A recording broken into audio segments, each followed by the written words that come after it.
ఉప నియోజకవర్గంలో కాంగ్రెస్ శ్రేణులు ఆందోళనకు దిగారు. సీనియర్ నాయకులు కొత్త అంజిరెడ్డి ఆధ్వర్యంలో హైదరాబాద్ ఈసీఎల్ చౌరస్తాలో మాజీ మంత్రి జగదీష్ రెడ్డి దిష్టిబొమ్మను దహనం చేశారు. ఇక తెలంగాణ శాసనసభ స్పీకర్ గడ్డం ప్రసాద్ను అవమానించారని నిరసన తెలిపారు. శాసనసభలో స్పీకర్ను అవమానించడమే కాకుండా బయటకు వచ్చి ప్రజలను తప్పుదోవ పట్టించేందుకు ఆందోళన కార్యక్రమాలు చేపట్టడం విడ్డూరంగా ఉందని అన్నారు. ఇప్పటికైనా బీఆర్ఎస్ నేతలు పద్ధతి మార్చుకోవాలని ఆయన సూచించారు.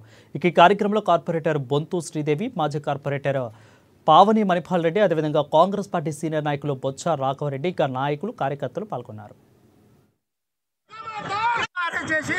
బయటికి వెళ్ళనియలేదు ఈ కేసీఆర్ గారు. అప్పుడు ప్రజాస్వామ్యం ఇక్కడ పోయింది, ఏమైంది? ఈరోజు వాళ్ళు మొన్న ఇక్కడ జగదీష్ రెడ్డిని బర్తరఫ్ చేసినందుకు ఇక్కడ ధర్నా కార్యక్రమం చేశారు.